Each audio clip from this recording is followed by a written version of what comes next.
savol bor. Nasringiz yaxshi bo'lsa bering. Mana menga yerga tegmaganingda, Xo'p. nima qilgan bo'larding? U yerda o'qiyotgan bo'lardim. Soch bitirgansan u yerni. Qayerda o'qiysan? Yo'q, tushunmayapsiz. Men boshqacha o'qiyotgan bo'lardim. Qanaqa u? Birinchi navbatda chet elga, ya'ni top 10 ta universitetga topshirgan bo'lardim. Keyin Amerikaga o'qishga uchib ketardim. U yerda har kuni tusovkalarga borib, yangi amerikanец o'rtoqlar topgan bo'lardim. O'sha yerdan takoy ish topib, ayol kishini omadi bilan o'ynashma deb adekvatniy biznesmen bo'lib ketgan bo'lardim-ku.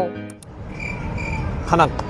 Bunda menga The Campus City Academy yordam beradi. Qanaqaligini video davomida ko'rsataman. Chunki bu yerda bitta o'quvchi bilan naqd 4 ta o'qituvchi shug'ullanar ekan. Ikkita main teacher bo'lsa, ikkitasi support teacher. Bu o'qituvchilarni o'qitiga keladigan bo'lsak, dinozavrlar paytdan beri o'qitamiz deyishyapti. Rezultatga keladigan bo'lsak, kamida 1400 dan baland ball sizga garantiya beryapti. Bu degani siz dunyo bo'ylab top 100 ta universitetga bemalol kirib keta olasiz degani. Bundan tashqari o'qishga registratsiyalar bilan ham o'ziga yordam berishar ekan. Bu degani men prosta kelib o'qib yashab bersam bo'ldi ekan.